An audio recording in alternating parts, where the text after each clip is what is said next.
Good evening and thank you for joining us on 9japarrotTV Weekend News.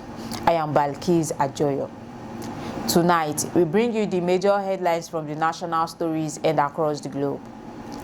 Tinubu hails Wike's performance, says FCT now changing for better. Fulani groups endorse Kwara APC governorship candidate, pass confidence votes on AbdulRazaq. Supreme Court affirms final forfeiture of Emefiele's mansion, $2.45 million to federal government. On global news, Iraq, US signed 48 agreement to boost energy infrastructure. And on sport, Messi reacts to viral pictures of him, baby Yamal, ahead of World Cup final.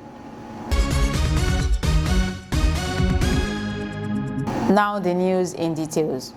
President Bola Ahmed Tinubu has commended the Minister of the Federal Capital Territory FCT, Wike, for what he described as remarkable progress in Abuja, saying the nation's capital is changing for the better under his leadership. The president made the remarks on Friday night at a special Thanksgiving dinner held in Abuja to celebrate the inauguration of 31 projects executed across the FCT within 28 days. Represented by Senate President Godswill Akpabio, Tinubu thanked God for the nation's progress and praised Wike and his team for their commitments to transforming the capital city.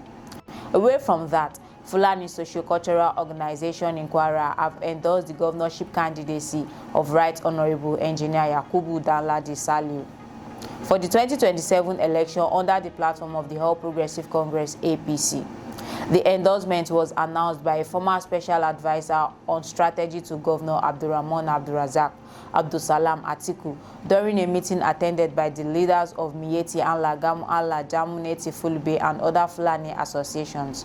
Atiku said the decision followed extensive consultations among stakeholders and was aimed at sustaining the achievements of the AbdulRazaq's administration.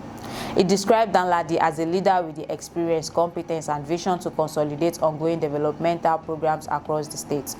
He urged members of the Fulani community and other stakeholders to remain united and work for the success of the APC in the 2027 general election.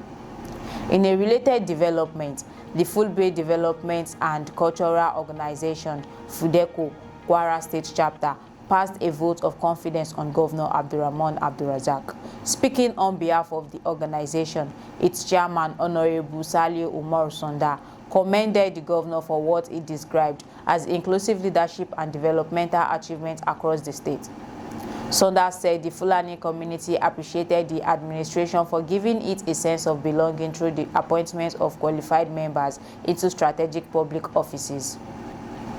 Meanwhile, the Supreme Court has affirmed the final forfeiture of 7 landed properties for $2.45 million and share certificates linked to the former governor of the Central Bank of Nigeria, CBN, Godwin Emefiele, to the federal government. The Apex Court, in a unanimous judgment delivered on Friday by a 5-member panel led by Justice Ibrahim Solawa, set aside the decision of the Court of Appeal and restored the earlier ruling of the Federal High Court in Lagos, which held that the assets were reasonably suspected to have been acquired with proceeds of unlawful activities. On the international scene, Iraq has signed 48 agreements and partnership deals with American companies, many of them in the oil and energy sector, during Prime Minister Ali Al-Zayed's official visit to the United States.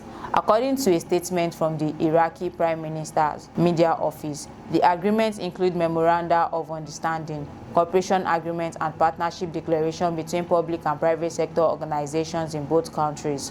The deal covers partnership involving Iraq's Ministry of Oil and Electricity with major American firms. And several agreements also focus on the construction of a major crude oil pipeline linking Iraq and Syria. Lastly, on sports, Argentina captain Lionel Messi has described it as crazy that he will face Spain's teenage sensation Lamine Yamal in the 2026 FIFA World Cup final, years after a photograph captured him holding the young star as a baby.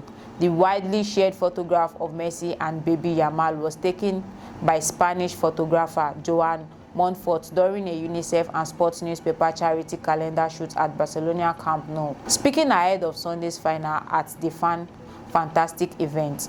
Messi reflected on the iconic image, saying it was remarkable how fate had brought them together on football's biggest stage. Messi described the 19-year-old as one of the best players in the world football, adding that Yamal has a bright future ahead of him. And that concludes our weekend news for tonight. Stay connected with us. Follow us on all social media platforms and visit www.9japarrotTV.com for more breaking news and in-depth reports. I am Balikis Ajoyo. Thank you for watching. Good night.